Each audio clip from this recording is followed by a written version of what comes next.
ದರ ಏರಿಕೆಯ ಬರದಲ್ಲಿ ಸಾಮಾನ್ಯ ಜನ ಈಗ ಬೆಂಡಾಗಿ ಹೋಗಿದ್ದಾನೆ, ಬಳಲಿ ಹೋಗಿದ್ದಾನೆ. ಹೇಗಪ್ಪ ಜೀವನ ನಡೆಸೋದು ಅನ್ನೋ ಸ್ಥಿತಿಯಲ್ಲಿ ಇದ್ದಾನೆ. ಇದರ ನಡುವೆ ಈಗ ಮತ್ತೊಂದು ದರ ಏರಿಕೆ ಬಿಸಿ ಜನರನ್ನ ತಟ್ಟಲಿದೆ. ಕರ್ನಾಟಕ ರಾಜ್ಯದ ಸಾರಿಗೆ ಇಲಾಖೆ ಮತ್ತೆ ದರ ಏರಿಕೆಯನ್ನು ಮಾಡುತ್ತೆ. ಸಾರಿಗೆ ಬಸ್ಗಳ ದರ ಏರಿಕೆ ಆಗುತ್ತೆ ಅನ್ನೋ ವಿಚಾರ ಈಗ ಹೊರಬಿದ್ದಿದೆ. ಕಳೆದ ಒಂದು ವಾರದಿಂದನೂ ಕೂಡ ಈ ಚರ್ಚೆ ಇತ್ತು. ಅಧಿಕಾರಿಗಳ ಮಟ್ಟದಲ್ಲಿ ಈ ಚರ್ಚೆ ನಡೀತಾ ಇದೆ ಅನ್ನುವ ಗುಮಾನಿ ಇತ್ತು. ಈಗ ಸ್ವತಃ ಸಾರಿಗೆ ಸಚಿವರೇ ಒಂದು ಮಾತನ್ನು ಹೇಳಿದ್ದಾರೆ.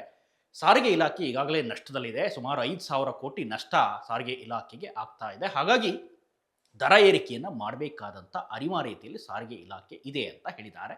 ಸುಮಾರು 5,000 ಕೋಟಿ ನಷ್ಟದಲ್ಲಿ ಇದೆಯಂತೆ. ಈಗಾಗಲೇ ಪೆಟ್ರೋಲ್ ದರ ಏರಿಕೆ, ಡೀಸೆಲ್ ದರ ಏರಿಕೆ, ಗ್ಯಾಸ್ ದರ ಏರಿಕೆ, ಹೋಟೆಲ್ಗಳ ದರ ಏರಿಕೆ ಇವೆಲ್ಲವನ್ನೂ ಕೂಡ ಕಂಡಿರುವಂಥ ಸಾಮಾನ್ಯ ಜನ ಮತ್ತೆ ಈಗ ಕರ್ನಾಟಕದಲ್ಲಿ ಸಾರಿಗೆ ದರದಲ್ಲಿ ಹೆಚ್ಚಳ ಆಗುತ್ತೆ ಅನ್ನುವ ಶಾಕ್ಗೆ ಒಳಗಾಗಿದ್ದಾನೆ. ಮತ್ತೆ ಸಾಮಾನ್ಯ ಜನರ ಜೇಬಿಗೆ ಅಥವಾ ಮಧ್ಯಮ ವರ್ಗದ, ತಳಮಧ್ಯಮ ವರ್ಗದ ಅಥವಾ ನಿರ್ಗತಿಕರ ಒಂದು ಜೇಬಿಗೆ ಕತ್ರಿ ಬೀಳಲಿದೆ.